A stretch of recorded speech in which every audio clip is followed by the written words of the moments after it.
I wrote a note to myself about a year ago, when we cut off all Facebook ads because it was just, we weren't getting the right spend. We were getting kind of crushed on everything, right? Creative it just wasn't working. It was a mess. I was like, you know what, that's enough. I'm opting out of this game until it becomes clear that we can play to win. And so I did two things. One, I kind of wrote myself this note in I don't know, just kind of a stream of consciousness of like, hey, why do we start this business? What does it mean to us? And what does it mean to our customer? And are the things that we're doing matching that vision? And there was a definite disconnect in the advertising where it was like, this is all about like buy, make ugly ads, et cetera. And it was like, you know what, this isn't how I want to be treated as a cyclist. And I don't know that that's the way my customers want to be treated either. So let's get back to that.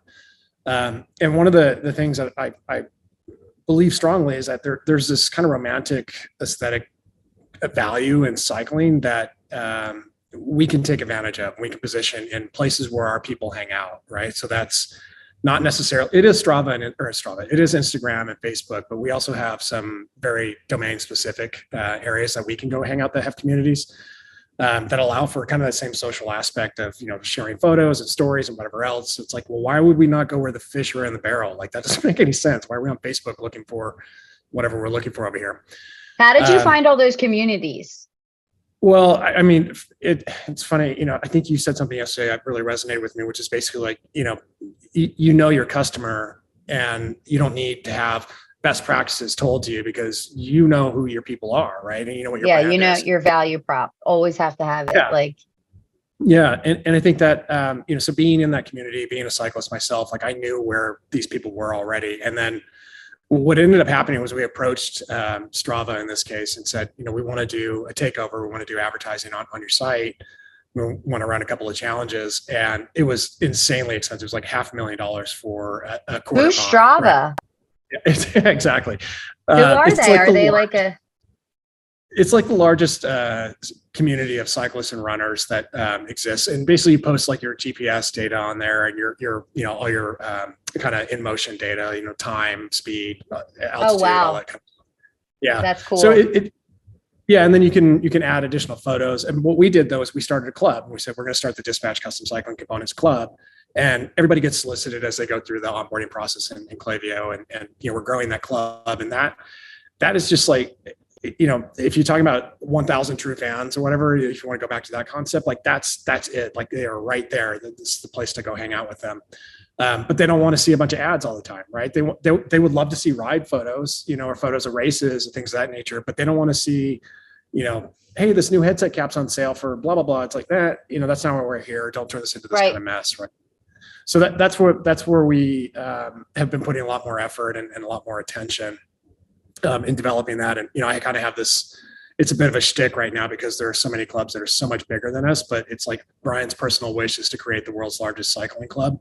We'll see what happens, but it's a good way to kind of approach it of like, hey, join me in this, Write it down, Brian, manifest, put a little altar together. You'd be surprised what you could achieve. Yeah, that's great. We were just talking about that like 10 seconds ago because we hired a girl. She's actually a college student, which is crazy. Sometimes you can get these college kids are so much better at this, but she's doing recipes with our tea blends that we would never have thought of. And we have her making like a weekly video, and my content manager was just like, well, we can lower it if you want. And the girl is, she's a terrible business person. Like I have to write her a hand check and she has me chasing Canadian currency. She's like, this was off by like $50. I'm like, I can't get you. I don't know when the check's going to arrive. I don't know what the conversion rate is. I want a USD invoice. Like she's like young. She doesn't know better. Yeah. But she's makes these incredible videos that I wouldn't have thought of. And what she's doing is exactly what you're talking about, where there's this goal that I have for my Instagram account where we're not just people selling stuff, but we're people that you come to for inspiration, right? Like, oh, this place has great recipes. I'll follow them. Maybe you don't even know we sell tea. Maybe that's not even what you come for. You came because you're like, wow, they're really innovative. Like she's boiling cotton candy and putting it in there, like doing all this crazy stuff. And I'm like, it just clicks. Like that's an investment, right? I'm paying this girl out in Canada, college student, $1,200 a month, for this, which is nothing compared to what other creators are really getting paid. But it's an investment, but it lifts that portion of where like your followers aren't just there because you sell stuff. They're there because you're a source of inspiration. You have become that Strava. You know what I mean? How do we become Strava? I don't want to go to Strava and pay them $500,000. How do I become the Strava of what we do? And that's why, like, I was going to say to you, do you do like an in-person event? One thing I thought about really heavily was like, I went to a tea conference and I'm like, this thing sucks. This isn't fun. It's not engaging. They're not doing other ancillary things that people who are into tea might be interested in. Like, I'd be like doing breathing sessions and shit. Like, we'd get real holistic about it, but they weren't doing any of that. And I was like, I want to do my own conference. Like, why don't I do something like that? I think people would travel for it. Have you ever thought about doing that? Have you done something like that? Yeah, we're gonna. In fact, this live session at the top of the hour. That's what I'm announcing is that we're basically going to take over a portion of an island in Southern California and bring out your bikes, bring out your problems. Let's ride them out. Let's talk about them. Let's leave better people when we're all said and done with this. That's awesome. Are you buying it? No. We're. I wish. It's so we basically bought out a portion of a backside of an island in Southern California where we basically have it to ourselves and. Will allow. I'm scared to death of the logistics of this, quite honestly. So I'm like, because it's a boat, I'm like, how are we gonna get all this food and ice and drink and all this stuff back there? If it doesn't scare you, it's not worth doing. There you go. All right, I'll take that as inspiration. But so I'm like, and really the reason we're announcing it today is because A, it's 3 months away, and B, like if we just put the line in the sand and go like, we're doing this, and if 5 people show up or 50 show up, that's great, But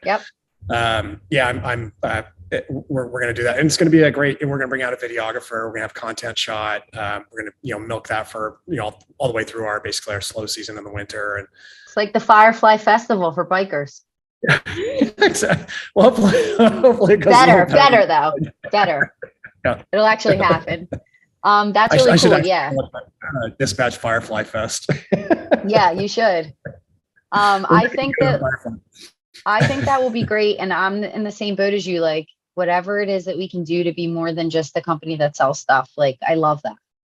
Our community that we have, like, I think so many people are just not, that's the other problem I have with D2C Twitter, right? Like exactly what I talked about yesterday and what you're talking about today is like, these customers mean more to me than dollar signs. I know they shouldn't. I know that's me. Like, but I started this company and I take it very personally. Like, these people, we're hiring for a designer. This is a great example. And I'm like, personally on my Facebook page, friends with some of our top customers, right? And I wrote like, hey, in search of a designer, blah, blah, blah. And one of our customers shared it and was like, hey, I have a friend who's hiring in Pennsylvania. She doesn't know, she's never met me. You know what I mean? But I'm her friend and I'm hiring in PA and she's going to help me find a person, right? And I was just like, it is a little nutty, right? Like, that's crazy that I'm this close to these people, but like, I love it. It's like my favorite thing. And I just, this is another tirade, but my son's had a blankie since he was a baby and we took him home from the hospital in it and he's 6 now and it just got a hole in it. And I contacted the woman that made it and I'm like, listen, I know this is crazy. I know you sold this to me 6 years ago. I don't want to touch this thing. It's like fragile. And if I break it, I'm totally like screwed. Can I pay you to fix it? And she was like, yes. And she took it apart and put a new back on it and everything, sent it back to me. And I'm like, I don't know what this woman makes. She'll never see 5 figures. She'd be lucky if she sees 4, but she is in the business of making people's favorite thing. Like, my son is forever changed by this blankie. It is his solace. It is his comfort. It is his best friend. Like, and she made that. And I'm like, that to me is more impressive than any of these D2C people on Twitter. Like, to me, being in the business of making someone's favorite thing is like the number one goal that I have. So like, when I'm on D2C Twitter and they're like, hey, here's how to biohack, blah, blah, blah. I'm like, your customers might come here and read this and they're going to be like, who the fuck am I buying from? Like, they're treating me like cattle. So even if they pretend to be empathetic, even if they pretend that they're in the business of making someone say, it's pretend. Like, your customers could read these tweets and like, how embarrassing that you talk about, like, the men that are in skincare. That drives me so crazy. Women's beauty products when men are in that. No offense, Tom. I know you make lingerie, but I'm sure there's girls in the business. It's mostly boys. Yeah, there you go. Mostly these companies are headed by men and they only hire, what it looks like to me, other men. And I'm just like, you guys, if your customers came on your Twitter account it'd be over for you. You know what I mean? It's like embarrassing.